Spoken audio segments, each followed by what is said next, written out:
Hey guys, and welcome to another tier list here for Age of Empires 4.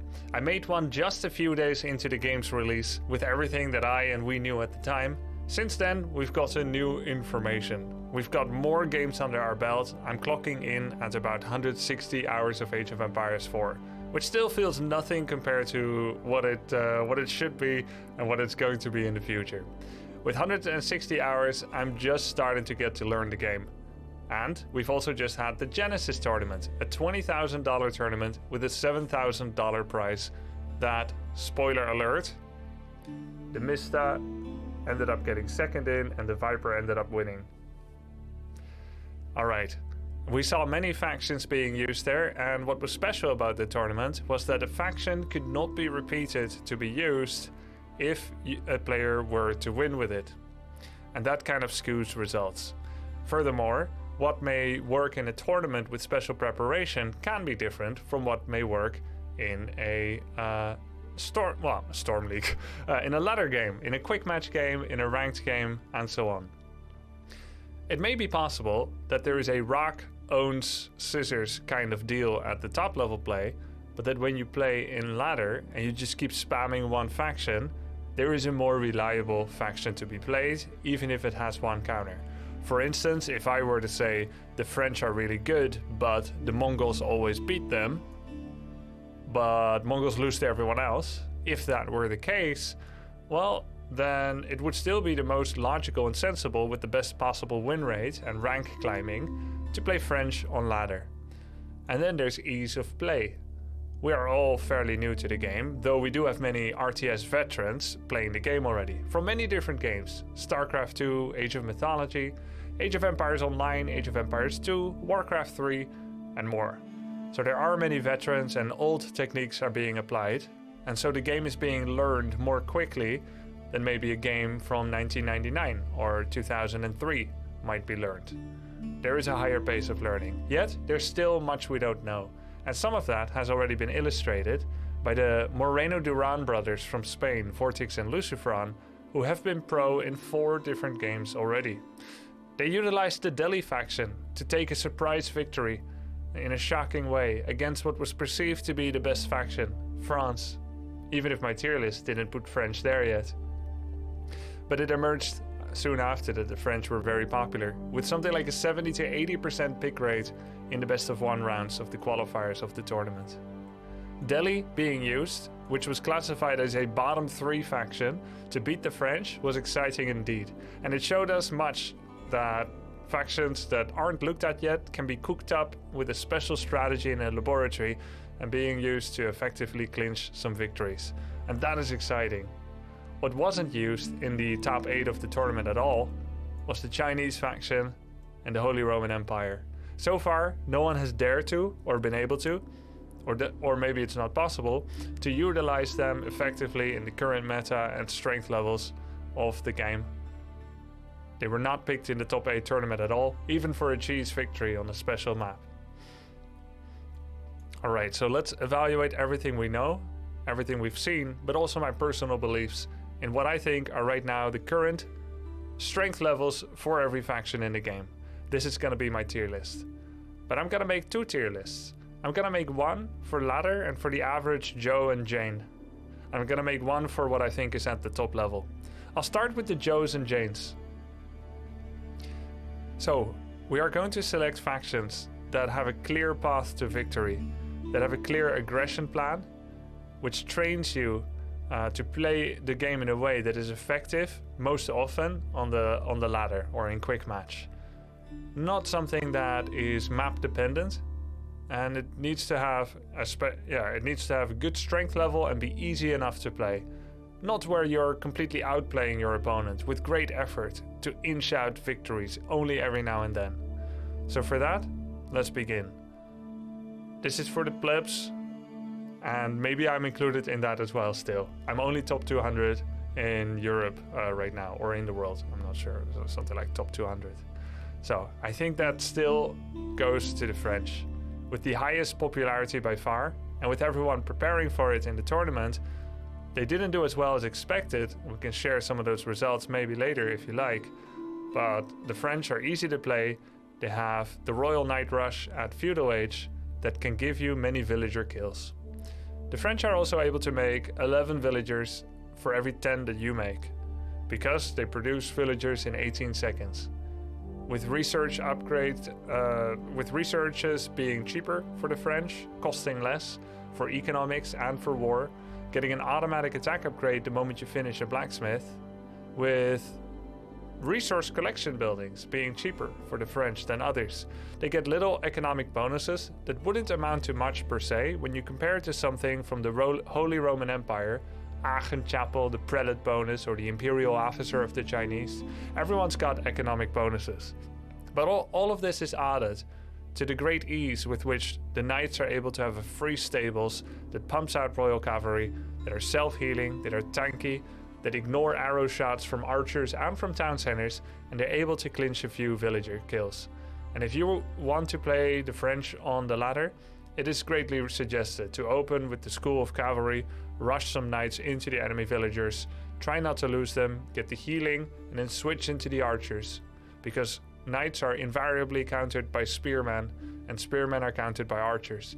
So you have a very clear blueprint for how to play, and altogether that is combined with some extra advantages. The French have a strong naval fleet with the Hulk, which is considered an H3 ship, the best PvP ship there is, and they get it at H2. Just like the Royal Cavalry, which is a tier 3 cavalry that comes out at H2.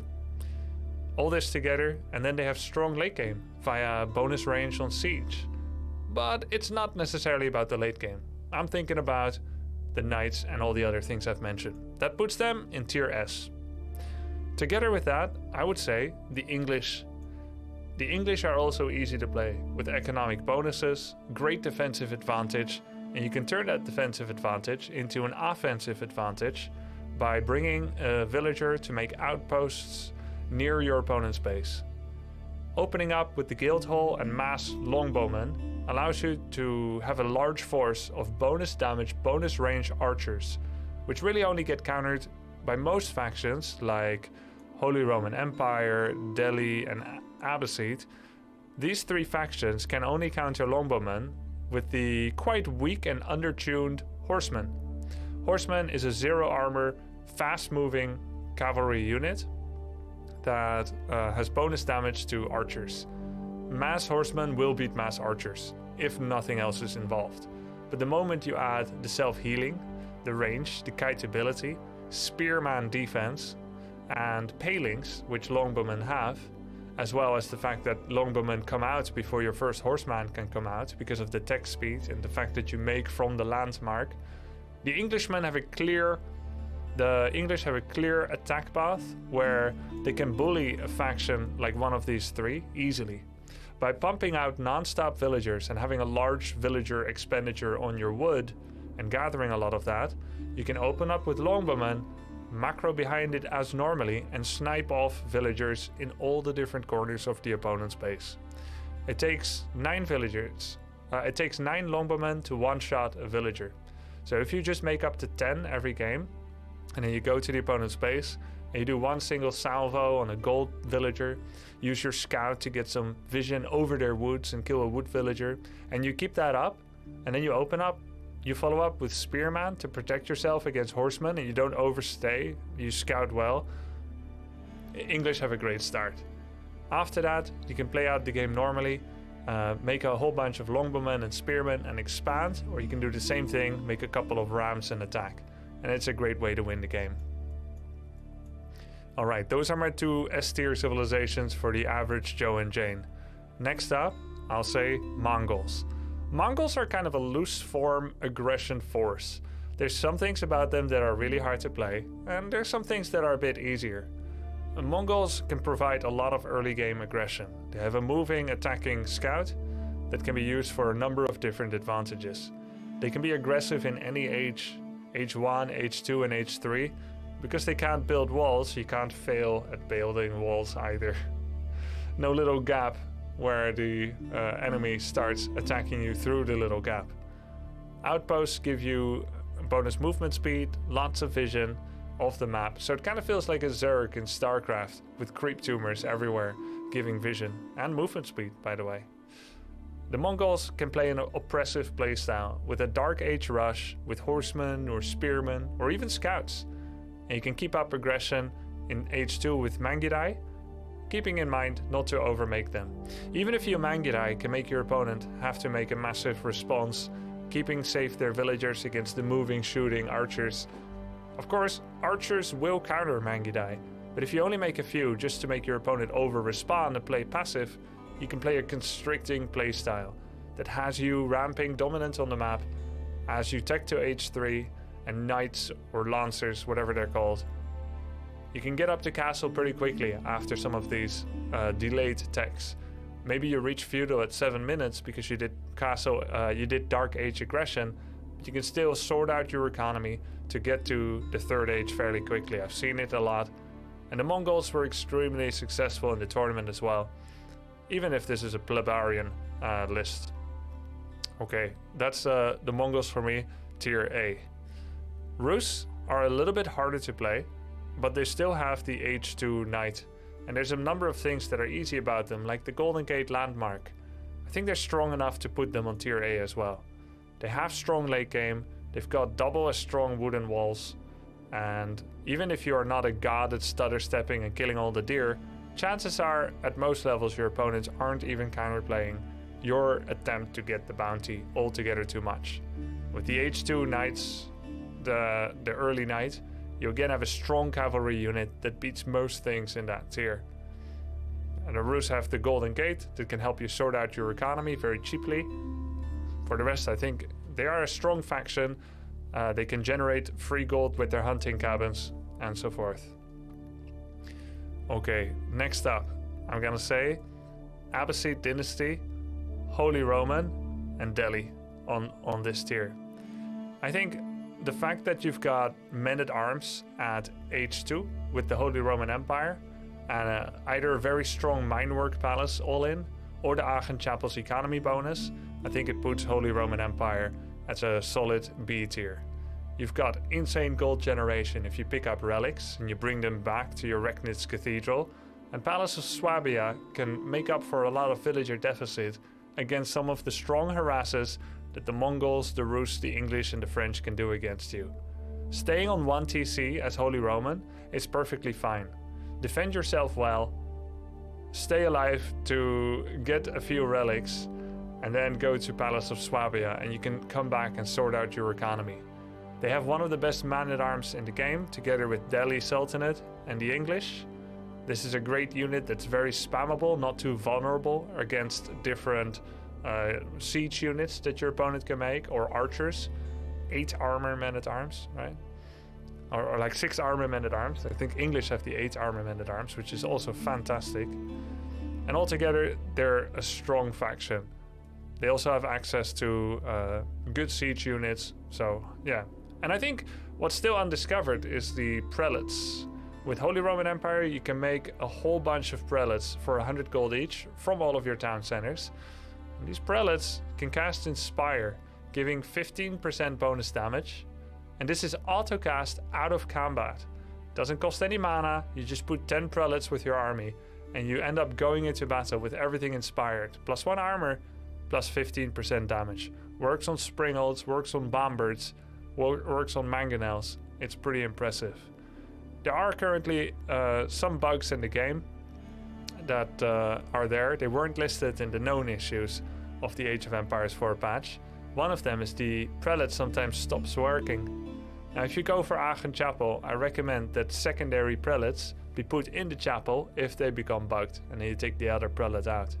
What also works for me sometimes is to send them from one resource allocation to the other. I'm not exactly sure yet what triggers it, but look at the prelates you have now and then. There is a hotkey to cycle through religious units, and I've put it on tilde, which is to the left of my number 1 on my regular numbering on the keyboard. I found it very useful to hit this to go through them to see how they're doing. I used to main Holy Roman Empire, and I still like them the most, but I think for my second tier list, you'll see that I don't think they're very strong right now. I still like them though, but I'm gonna start diversifying into Mongols. Today I'm gonna be training that, and you'll probably see more of that content coming up on my YouTube and my Twitch. Abbasid Dynasty has a number of really cool advantages, and it's not camel spam. You shouldn't be spamming camels. They're like hero units with an aura. Debuff for the opponent, buff for you. But they're not meant to be spammed. Make normal units with Abbasid Dynasty. The greatest strengths about Mongols and Abbasid Dynasty include that they have advanced siege engineering.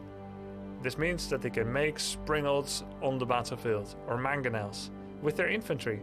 And this is a very powerful ability. When you play Mongol or Abbasid, you should make use of this. Both springolds and mangonels are very powerful. I have Abbasid here at B tier because they have no specially dominant units at tier 2, at the second age, the feudal age. And while men-at-arms are very strong at the feudal, they can only be used to ram all in and not to carve out advantages in economy by harassing opponent villagers. Longbowmen and early knights do that the best. The Delhi civilization is an interesting one, but because their research are slow, they cannot ever rush someone with rams. It takes them 5 minutes to finish a research unless they have mass scholars, which would then necessarily delay your timing. I developed a timing for Holy Roman Empire that if I don't get harassed, I can do a 8-minute all-in with 2 rams and something like 12 men-at-arms with 1 armor upgrade. It is very strong and is probably gonna kill a lot of players on the ladder. But Delhi could never hope to do something like that, because no tier 2 men-at-arms and no siege engineering finished yet, because they would still need to complete it. Elephants have also been somewhat underwhelming. When Delhi gets to age 3, they most likely should like to get men-at-arms and get a lot of upgrades that have become available with 2 blacksmiths and so on. And you want to have a bunch of scholars, and you want to have been playing around with capturing the sacred sites already early on. But elephants are underwhelming cost for cost in fights. They're also slow, so they're harder to control. They don't have the same range and impact as traditional mechanical siege weaponry. I'm still thinking about whether they're useful in H3 at all, but they may not. It may be possible that they shouldn't be made at all until H4, where you get the special upgrades for them with bonus health and armor and damage and so on. They seem like bait right now, sadly, because they're a really cool unit. Type Grubby in chat if you agree. Finally, the Chinese. No special units that can save them at H1 and 2. They have some cool utility, like being able to tower rush. They can be really good at booming, which is when you make a big economy early with lots of town centers. But the Chinese faction is very vulnerable to ram all-ins. They only have the normal units, spearmen, horsemen, archers, and then their late game can be really powerful, Imperial Age, but you'll find that many games don't actually make it to Imperial. And I find that the Chinese are constantly having to defend, making walls, getting broken through with rams. It's hard to really find a reason to want to play them right now, besides the fact you just like their vibe. Imperial officers, their special unit, costs 150 food, and it can gain you extra resource generation when you make them supervise buildings, or you can make things faster. But because they share production time together with villagers and need that same resource, food, and it cannot be like how the Rus makes scouts out of hunting cabins, or the prelates can, the Holy Roman Empire can make prelates either out of the monastery or out of the town center, but they must be made out of the town center. And then all they do is small little bonuses, like getting 20 gold every now and then from a tax route that takes them like 40 seconds to walk. It's altogether not too powerful. I think Chinese are the weakest right now, and I found it really easy to just all-in them. When I use Holy Roman Empire to do a men-at-arms all-in against the English, I'm expecting them to kill many villagers before I even attack, and then kite me all the way back home. The French, before I even have more than 3 men-at-arms, are killing my villagers, and I can't keep up with my slow men-at-arms. But the Chinese don't really form a threat, so I feel like almost any faction can just all-in them and win. And when they do go into full boom mode with very early stone walls, there must be ways for you to keep up as well and kill them a little bit later at age 3. That's my tier list right now, or this. Doesn't really matter. That's my tier list right now for the plebs. And stay tuned, because I'm gonna do one for the higher level right now.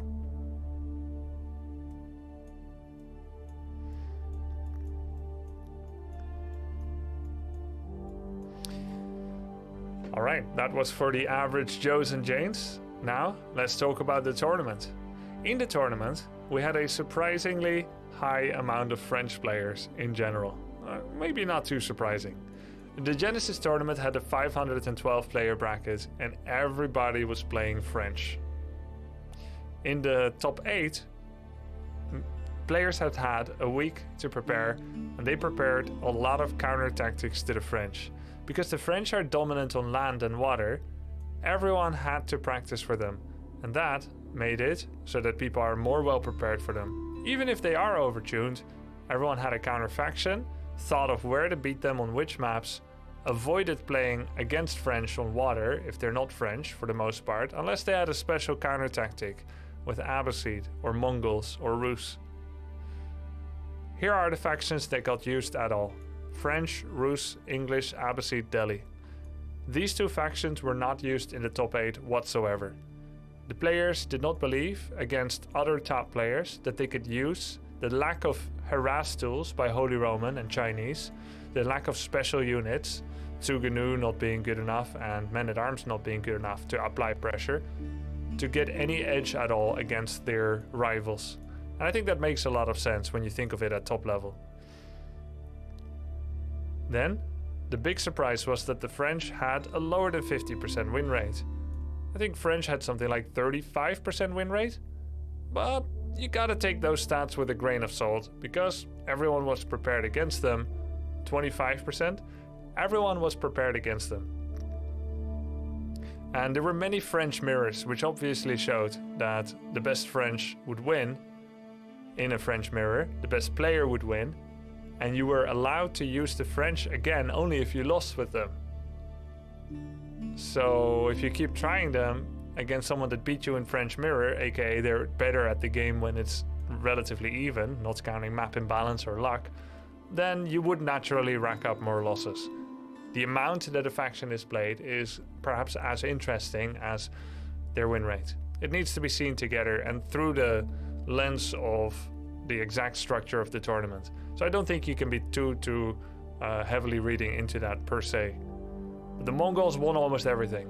It seems like the aggressive options of the Mongols to harass people, to keep them contained to a part of the map, the vision they had, the harass of the Khan, the fact that they can build siege weaponry in the middle of the field, and the fact that most games don't go to Imperial Age, where you turtle at 200 food and 20,000 resources, but you can't make walls. I think that kept Mongols to be the best faction right now. Therefore, I have chosen to start practicing them more too. Because I'm sick of being the worst. Then, after the Mongols top, I'm gonna say French, English is next. The French and English is next. With the Royal Cavalry and the Longbowmen. After those, now Rus was actually used loads, but lost almost everything. I found that quite surprising.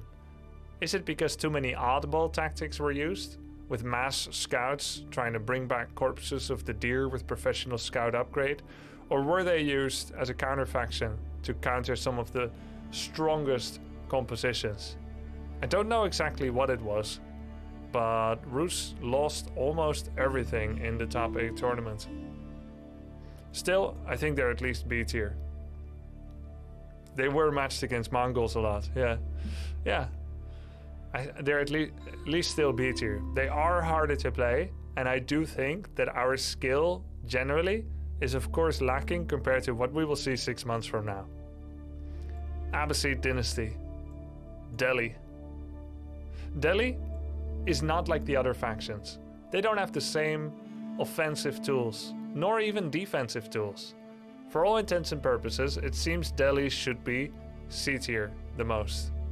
However, they do have a special gimmicky playstyle that forces the hand of the opponent. The Spanish brothers found a few small build order changes to something that we already kind of knew about, the Sacred Side Rush. With a double mosque at tier 1 in the Dark Ages to expedite earlier upgrades for the Scholar, with a 5 or 6 minute rush to start taking sacred sites, with pretty buffed up Scholars that have a lot of upgrades, and using just one barracks to make units to make spears, and use a Scholar inside the archery range to pump out archers fast with that bonus efficient military production. Delhi got some pretty cool options that, although they're going to be down in villagers because they don't produce as fast as the French, and they will even lose some villagers to royal cavalry rushes, they could be anywhere down from 5 to 8 villagers. Despite that, controlling sacred sites could give them the equivalent resources that those villagers might have brought them back in spades very early, which would then sponsor their single town center castle age tech transition. And that wouldn't rush them to elephants, no, sadly. Elephants not really seemingly very good yet. But their men-at-arms via the House of Learning with the bonus 3 attack damage. And then a bunch of siege, weaponry like springholds, a lot of men-at-arms, and archers. Archers, archers, archers. It seems like in Genesis Turnian at the higher levels, no matter what your front line is, there's always going to be archers, as they offer focus fire, range advantage, and another dimension to your army. Delhi gets the beer too. Tier B. Beer too. Delhi gets to have a beer too. Tier B. And then, Holy Roman Empire and Chinese. The worst. For all the reasons mentioned. And this is what we know right now. This may not be the undeniable truth. And there may be a balance patch to change things up. But in a way, I hope there isn't. So that we get to see more ladder games, more experimentation, and more time on the current patch. Also, a tip. Don't read the AoE4 Reddit right now. Everyone's complaining how there hasn't been a balance patch yet. But I feel like people have never lived through RTSs with imbalances. You've never seen what I've seen! You've never lived through the Druids of the Talon patch in Warcraft 3. I'm gonna keep working on these. I'm gonna keep thinking about them, and people are gonna keep trying to find ways to make these work. But these were my 2 tier lists right now. Hope you enjoyed it, and see you on stream and on YouTube. Peace.